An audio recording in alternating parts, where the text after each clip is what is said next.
കേരളത്തിന്റെ ദേശീയ പക്ഷിയുടെ പേര് പറ. വേലായുധൻ. ഇറങ്ങുക. അല്ല, ഇറങ്ങി വേണം. ചെന്ന് മേടിക്കടാ, ചെന്ന് മേടിക്കേ. വേയ. കൈ നേടാ. ആ വിളിച്ചിരിക്കുന്നില്ല കിളി. വാ വിളിച്ചിരിക്കുന്ന കിളിയുടെ പേരെന്തുവാ? വേയ ആദ്യം. എടാ വേമ്പാഴൽ. വേമ്പാലൻ. കൈ നേടാ. വേഴാമ്പൽ. വേഴാമ്പൽ. വേഴാമ്പൽ. വേഴാമ്പൽ. അവിടെ പോയിരിക്കും. എനിക്കും അറിയാറില്ല. ഇനി ആഗസ്റ്റ് 15-നെ കുറിച്ച് ഒരു 2 വാക്ക് പറ. നീ പറയടാ. ആഗസ്റ്റ് 15 മമ്മൂട്ടിയുടെ പടമാണ്. ഷാജി കൈലാസ് ആണ് അതിന്റെ സംവിധായകൻ. ആ പടം നല്ല രീതിയിൽ ഓടിയില്ല, അതുകൊണ്ട് നിർമ്മാതാവ് നഷ്ടമായിരുന്നു. അടിപൊളി. ആ നിർമ്മാതാവ് ഇങ്ങോട്ട് ഇറങ്ങി വന്നാട്ട്. അല്ല, OTT ഓടിയപ്പോ ലാഭമായിരുന്നു.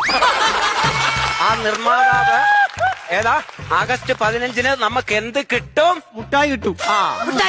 അവധി കിട്ടിയ 15-ന് നമുക്ക് സ്വാതന്ത്ര്യം കിട്ടി. അത് കിട്ടി. ഏത്